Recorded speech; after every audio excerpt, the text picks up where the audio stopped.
There's a quiet war going on inside every one of us. It doesn't show on your face, it doesn't post selfies, but it shapes your future more than anything else. It's the battle to control four things: your mouth, mind, mood, and money. Those who win this internal war, they don't just survive, they thrive.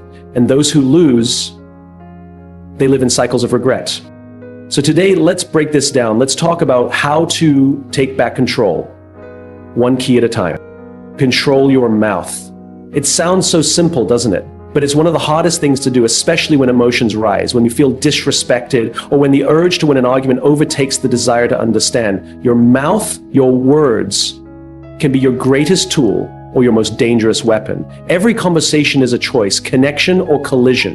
And the truly remarkable part, most people are unaware of the power they wield with every syllable. Think of the last time someone said something that stung. Not because it was loud or laced with profanity, but because it was sharp, dismissive, or cold. Maybe it was a joke at your expense that made everyone laugh except you. Maybe it was a backhanded compliment that left you questioning your worth. Maybe it was silence when you needed affirmation the most. Words don't need to shout to cut deep. They just need to be thoughtless. Research from Harvard Business Review confirms what we already feel deep down. Negative interactions carry 5 times the weight of positive ones. That means for every careless or hurtful word we say, it takes 5 acts of kindness to even out the emotional scale. So what happens in our homes, our workplaces, our friendships, when we're casual with criticism but stingy with affirmation? We erode trust. We chip away at safety. We replace peace with tension. In the moments when we don't filter our mouths, when we react instead of respond, we often tell ourselves we're just being honest. But honesty without empathy is cruelty in disguise. Being honest doesn't give us permission to be reckless. We forget that people aren't just hearing what we say, they're absorbing it. Words don't bounce off people, they soak in, they become beliefs. They become memories, they become fears. Now, think of a time when someone said something that lifted you. Could have been just a sentence, maybe even a single word, but it changed the way you walked into your day. Maybe someone told you they believed in you before a big presentation. Maybe a teacher pulled you aside and said, "You've got potential." Maybe a friend said, "I see you, I'm proud of you."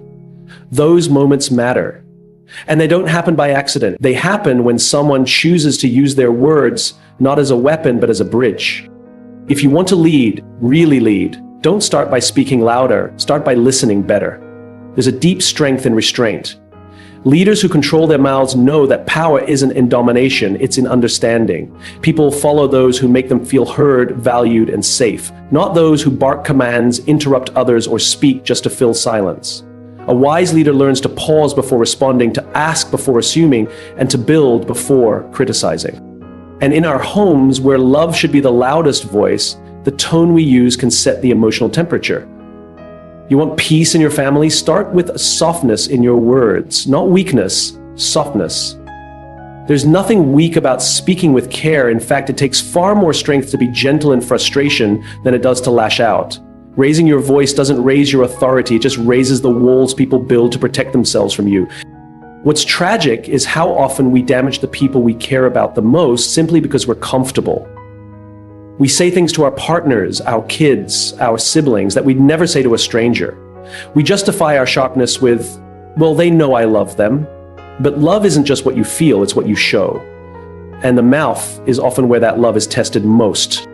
When someone leaves a room after talking to you, how do they feel? Empowered or diminished, encouraged or deflated, safe or walking on eggshells? Because at the end of the day, people rarely remember the exact words we said, but they remember how we made them feel. And the way we speak has a ripple effect far beyond that moment. One sarcastic comment can echo in someone's head for years. One word of belief can change the entire course of their life. Imagine a world where people spoke not just to express, but to uplift. Where every interaction became an opportunity to build instead of break. Where conflict wasn't fueled by ego, but diffused by compassion.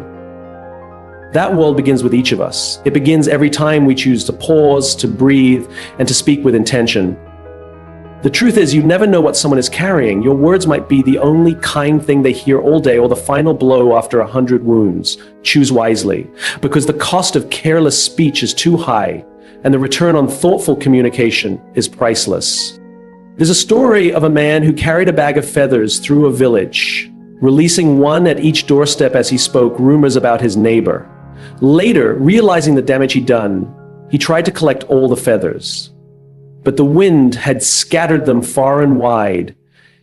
That's the nature of words. Once released, they can't be undone. You can apologize, yes, but the impact lingers. So before you speak, ask yourself, is it true? Is it necessary? Is it kind? These aren't restrictions, they're filters. They help ensure that what we say creates value instead of harm. They remind us that words are not just sounds. They are seeds. What we plant will grow, for better or worse. Speak in a way that people want to lean in, not step back. Let your words be a source of warmth in a cold world, a light in someone's darkness, a bridge over troubled waters, because at the heart of it all, control over your mouth isn't about censorship, it's about consciousness. It's not about being silent, it's about being strategic. It's not about fear, it's about love. And the more you practice it, the more natural it becomes. With time, you'll start to feel the difference between speaking to be heard and speaking to heal. You'll find the courage to hold your tongue when anger flares and the humility to lift others when pride tempts you to tear them down. You'll discover that controlling your mouth isn't a loss of freedom. It's the path to deeper respect, richer relationships, and lasting influence. Because words can build or burn. And every time you open your mouth, you get to choose which one you'll do. Most people move through life as passengers in their own minds, unaware that they've handed over the wheel to fear, distraction, and negativity. They wake up already overwhelmed, consumed by thoughts they didn't choose. Worries gain momentum before they even have their coffee. A single doubt spirals into catastrophe, and by midday, they've played out every worst-case scenario in their heads, not because those things are real, but because their minds ran wild without guidance. That's not insight. That's not preparedness. That's chaos. And yet it's become normal. But just because something is common doesn't make it right. The truth is, the human brain wasn't designed to make us happy. It was designed to keep us alive. It's a survival tool programmed over thousands of years to notice danger before opportunity, to anticipate failure before success. It's always scanning the horizon for a threat, real or imagined. That's why we fixate on what might go wrong more than what could go right. And if we leave the mind unchecked, if we let it run on autopilot, we don't just live in fear. We start building our lives around it, and we start preparing for disaster instead of preparing for possibility. But here's the crucial insight. You are not your mind. You are the one behind the thoughts. You are the observer, the captain, the author of the story. The brain might provide the dialogue, but you get to decide which lines stay in the script. Most people don't realize they can choose their thoughts, but you can, you must. Because every thought is a seed, and over time, those seeds grow into beliefs. Those beliefs shape your actions, and your actions shape your reality. So when you choose a thought, you're not just choosing what you feel in the moment, you're choosing the future you're walking toward. So what are you planting? Imagine for a moment you treated your thoughts the same way you treat your clothes. You wouldn't just grab anything off the floor and throw it on. You dress with purpose depending on where you're going. So why do we wake up and put on thoughts of worry, self-doubt, and failure without a second glance? Start choosing your thoughts with the same care. Pick ones that serve you, thoughts that empower you, thoughts that prepare you for the life you actually want to live. And just like dressing for the weather, there's preparation involved. You don't develop mental strength by accident. You train for it. You work at it. Feed your mind with ideas that challenge your comfort zone. Read books that expand your thinking, not just confirm it. Listen to voices that make you uncomfortable in the best way. Voices that stretch you, that make you question what you thought was true. Surround yourself with people who dream bigger than you, who don't laugh at your goals but ask, what's your next step? People who don't dwell on problems but speak in possibilities. Because the conversations you have every day are shaping your perspective. And if you spend too much time in rooms where everything is a problem, you'll forget what solutions even sound like. And then there's gratitude. Not the Instagram version, the quiet, consistent practice of noticing what's good even when everything feels hard. Gratitude isn't about denying pain, it's about refusing to let pain have the final word. When your brain tells you everything is falling apart, gratitude reminds you what's still holding together. A Navy SEAL once said, "We don't rise to the occasion, we fall to the level of our training." That truth applies far beyond the battlefield. It applies in business, in relationships, in adversity. When pressure hits, when fear shows up, you won't suddenly become calm and focused. You will fall to the level of the habits you built when no one was watching. Your mindset in those moments will be a reflection of every decision you made beforehand. Every time you chose discipline over distraction, every time you recentered instead of reacting, every time you reminded yourself, this thought is not me. I get to choose differently. Training your mind isn't about avoiding hard moments, it's about being ready for them. You build that readiness day by day, choice by choice. You build it by practicing stillness when your instinct is to rush, by practicing curiosity when your instinct is to judge, by choosing courage when your instinct is to hide. This isn't about toxic positivity. It's not about pretending everything's fine. It's about understanding that even in darkness, you have the power to bring light, that even when fear whispers, you can speak louder, that even when the old wiring of your brain tries to drag you backward, you can rewrite the code, because the future doesn't begin tomorrow. It begins with your next thought. And then the one after that, and then the one after that. The power isn't in the thought itself, it's in the pattern. Train your mind to return to hope. Train it to expect resilience. Train it to find strength, even when there's no evidence for it yet. And over time, you won't just think differently, you'll be different. Your mind is your most powerful asset or your most dangerous enemy. And it doesn't change by accident. It changes through intention, through discipline, through repetition, through choosing again and again the thoughts that lead you toward the life you were meant to live. Every day you have a choice to be ruled by your mind or to rule it. Choose wisely, because your future is listening and it's being written one thought at a time. Most people move through life believing their emotions are in control. They wake up irritated and so the day is doomed. Someone cuts them off in traffic and suddenly it's a bad day. A single email ruins the next 5 hours. But here's a fundamental truth. Emotions are not dictators. They're messengers. Their job is to deliver a signal, not to hijack the whole system. The moment we understand this, we begin to reclaim the power we've always had but often forgot was ours. The power to respond instead of react. We are emotional creatures. That's not a flaw. It's a feature of being human. We laugh, we cry, we rage, we hope. Emotions are what give life texture, color, and meaning. But there's a difference between experiencing emotions and being ruled by them. There's a difference between honoring what you feel and allowing it to sabotage what you value. Think about anger. It's a powerful emotion, and it shows up for a reason, maybe because something felt unfair, or you felt unseen, or you needed to protect someone. That message is important, but acting from that anger without translation, that's dangerous. That's when you say the thing you didn't mean or break the trust you meant to build. The same goes for sadness. It's a signal you've lost something meaningful, but staying in sadness too long can cloud your perception and steal your momentum. Emotional discipline doesn't mean denial. It doesn't mean pretending you're fine when you're breaking inside. It doesn't mean pushing your feelings down and hoping they disappear. It means becoming fluent in your emotional language. It means learning to read the message before reacting to the tone. Imagine emotions as guests at your dinner table. Some come in loud, some are quiet, some are rude, some are kind. But you're the host. You get to decide who stays, who leaves, and who gets a seat of influence. When you realize this, you don't fear your emotions anymore. You listen to them, you learn from them, but you don't let them lead your life. One of the most effective leaders I know begins every team meeting with 2 minutes of silence, not meditation, not a breathing exercise, just quiet. Everyone puts their phones down, no typing, no whispering, just 2 minutes of intentional stillness. The first time he tried it, the room was awkward. People shifted in their chairs, some glanced at their watches. But by the third or fourth meeting, something started to change. The team became more grounded, discussions became more thoughtful, people listened more, reacted less. What changed wasn't the workload or the environment. it was the mood. And that shifted everything.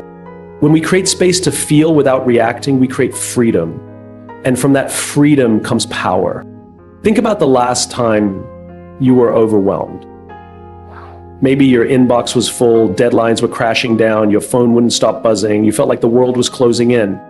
In that moment, the natural instinct is to react, to lash out, to retreat, to shut down. But what if, instead of doing that, you paused? What if you asked, what's underneath this feeling?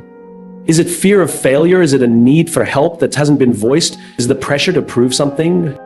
So many of our strongest emotional reactions are masks for deeper needs.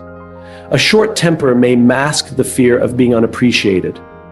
Withdrawal may mask the fear of rejection. Irritation may mask exhaustion. But when we treat the mood as the final answer instead of the entry point, we miss the opportunity to grow. There's a reason the best decision makers in high-stakes environments are trained to control their breathing. Navy SEALs, fighter pilots, trauma surgeons, they all understand this. When your physiology is calm, your clarity increases. When your body is in control, your brain catches up. That pause, the breath, the stillness isn't weakness, it's strategy. It's what allows you to respond with precision instead of react with panic. But let's be honest. Emotional discipline is not always glamorous. It's not the fiery speech. It's not the grand gesture. Sometimes it looks like walking away from an argument you know you could win, but doesn't need to be fought. Sometimes it's holding back a sarcastic comment. Sometimes it's saying, I need a moment, instead of pretending you're fine. These small acts are what build the muscle of emotional fluency. In today's world, mood is often mistaken for identity. I'm just an angry person. I'm always anxious. I'm too sensitive. These labels become cages we build for ourselves. But your mood is not who you are, it's what you're feeling. And feelings change. Identity, when rooted in reaction, becomes brittle. But when rooted in awareness, it becomes resilient. There is immense power in recognizing your emotional patterns. What triggers your anger? What softens your fear? What restores your calm? These aren't just psychological questions, they're practical ones. Because when you understand the terrain of your emotional landscape, you stop being surprised by it. You start preparing for it. You can't predict every emotional storm, but you can build a lighthouse strong enough to withstand it. That lighthouse is built through practice, through pausing before you speak, through journaling at the end of a hard day, through surrounding yourself with people who model emotional strength, not just emotional intensity, through asking for help when your mind becomes a maze. Emotional strength isn't loud, it's not flashy, it's not about having a stone-cold face or a steel-trap heart. It's about grace. Grace for yourself, grace for others, grace in the middle of chaos. Grace that says, I will not let this feeling decide my future. When you master your mood, you stop being a victim of circumstance. You become a steward of your energy. You walk into meetings with calm, not chaos.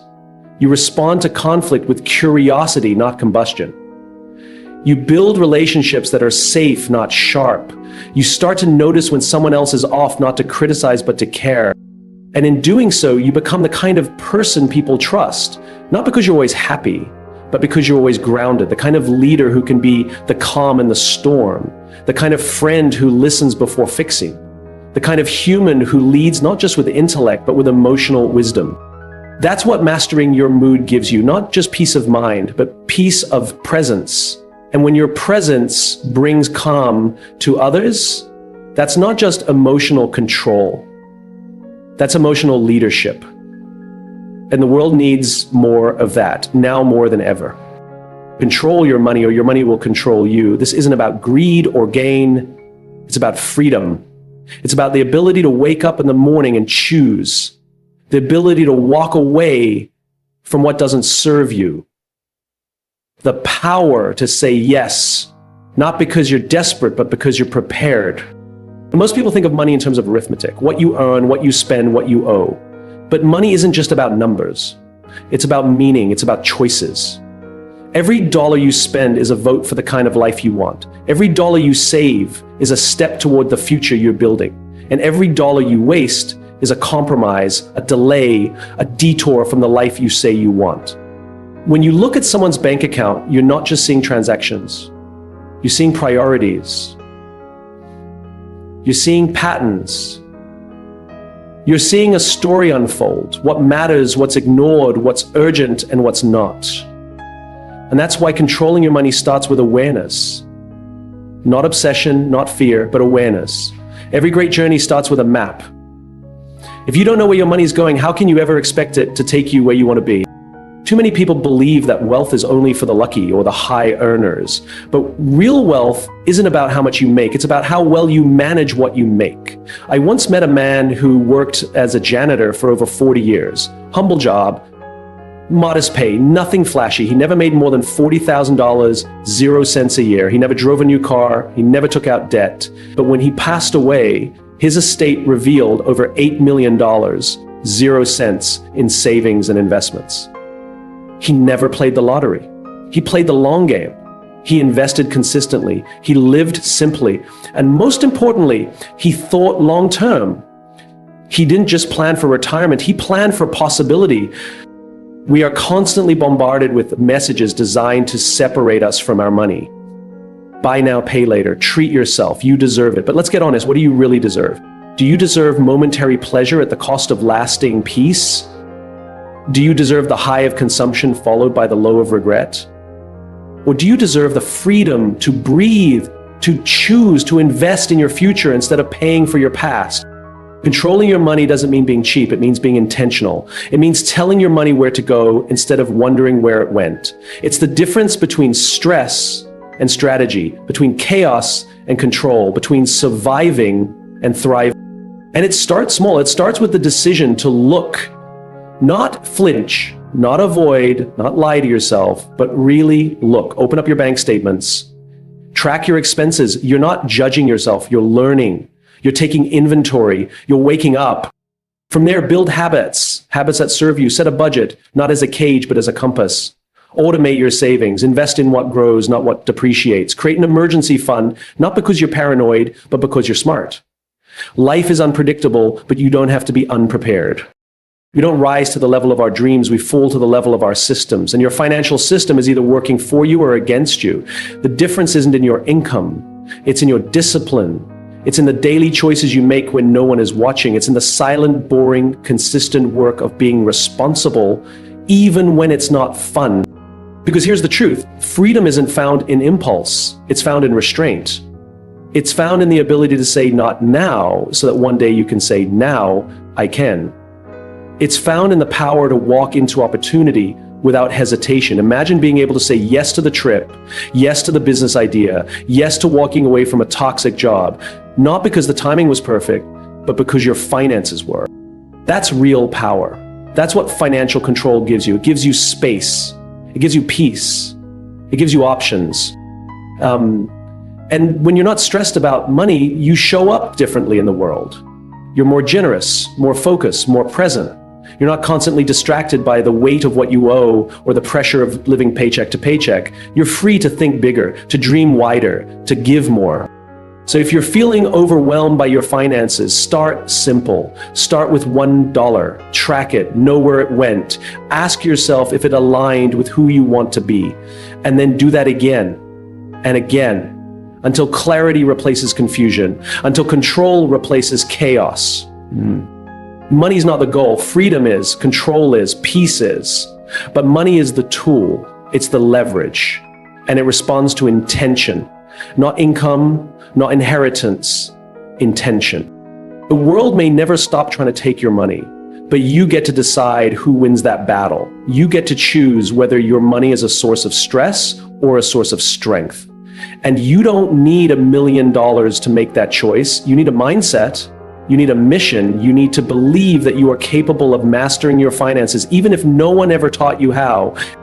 Because when you learn to control your money, you learn to control your life. You walk taller, you breathe deeper, you stop living in fear and start living in freedom, not because life is easy, but because you are equipped. And that is a kind of wealth no paycheck can buy.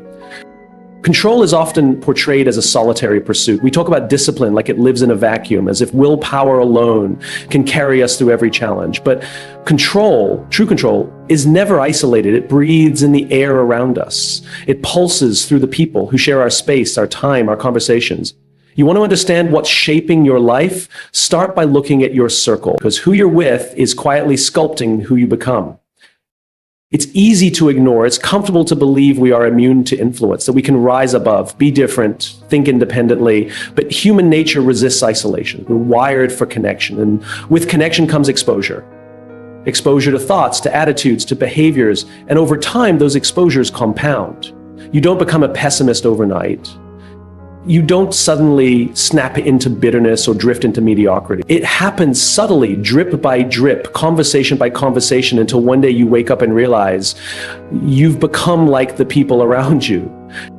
Your words don't sound like yours anymore. They sound like theirs. Your thoughts, once bold and focused, now echo their doubts, their sarcasm, their excuses. Your ambition, your discipline, your joy, it either multiplies or dissolves in the company you keep. We've all felt it. You're in a room full of gossip and you feel the tug, the pressure to chime in, to belong.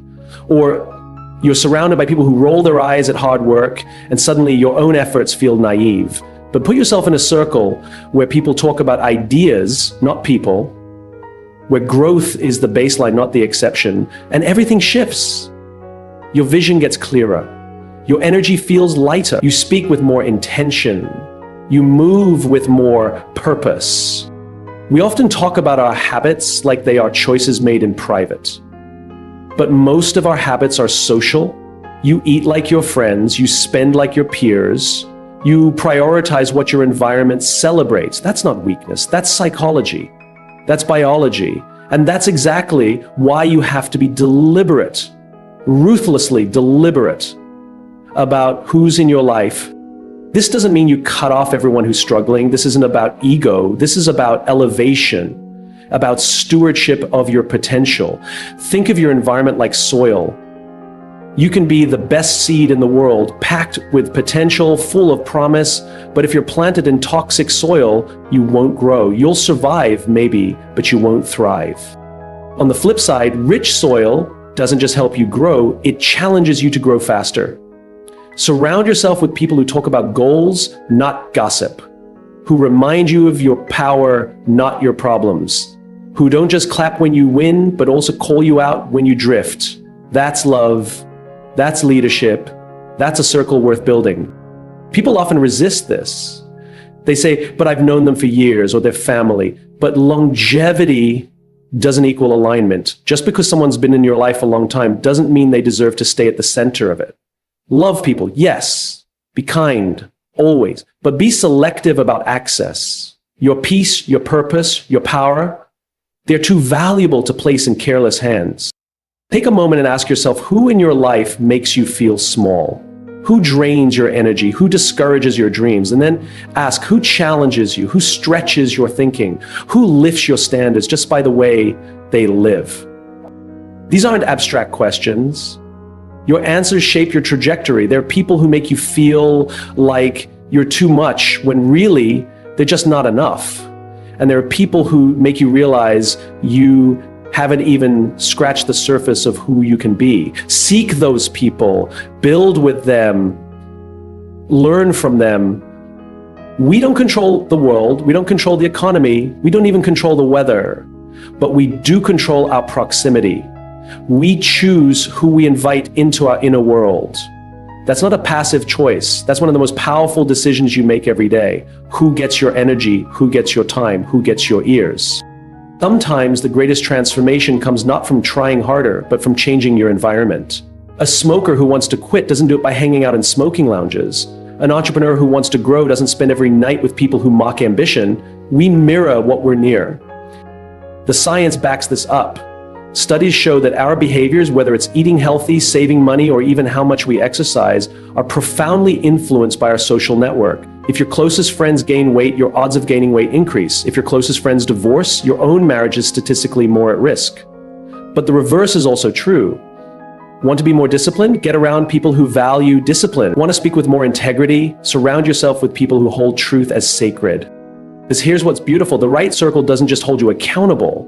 They hold a mirror up to your potential. They remind you who you are on the days you forget. They speak life into your silence. They believe in your vision even when it's blurry.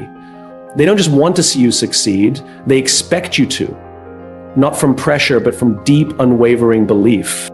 You'll know you're in the right circle when you leave conversations more focused, not more scattered, more energized, not more drained, more confident, not more insecure.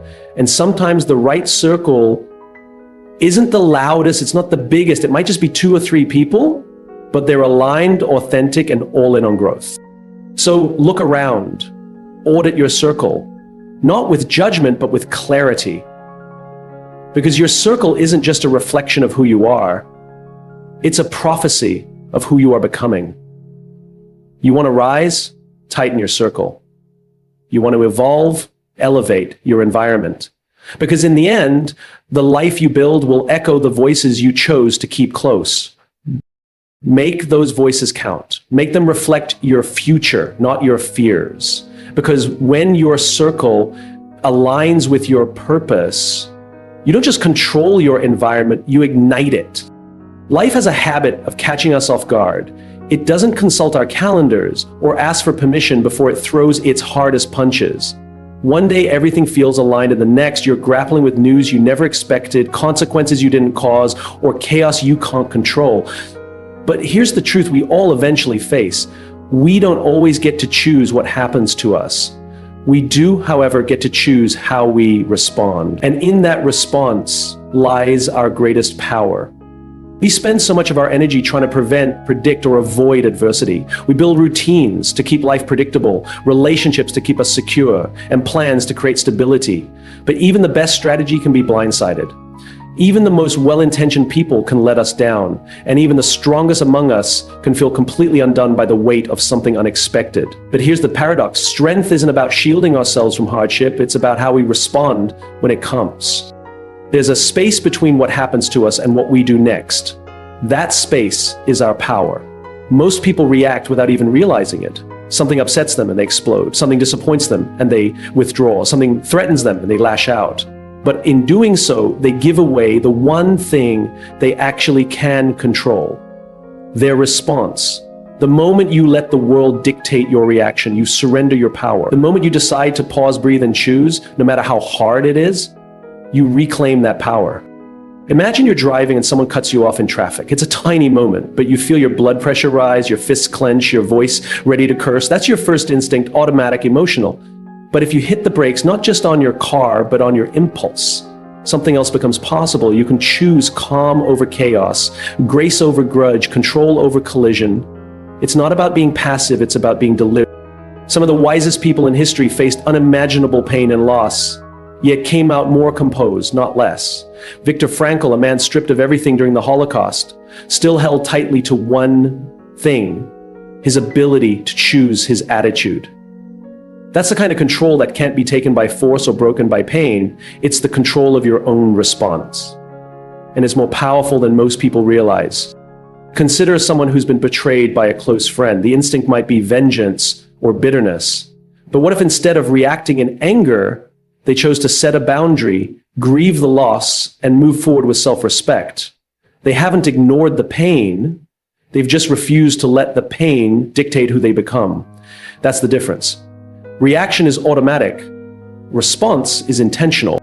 Think about your own life. Think about the last time something didn't go your way. Maybe you lost an opportunity, received harsh criticism, or faced rejection. What did you do with that moment? Did you let it define you, or did you define yourself in it?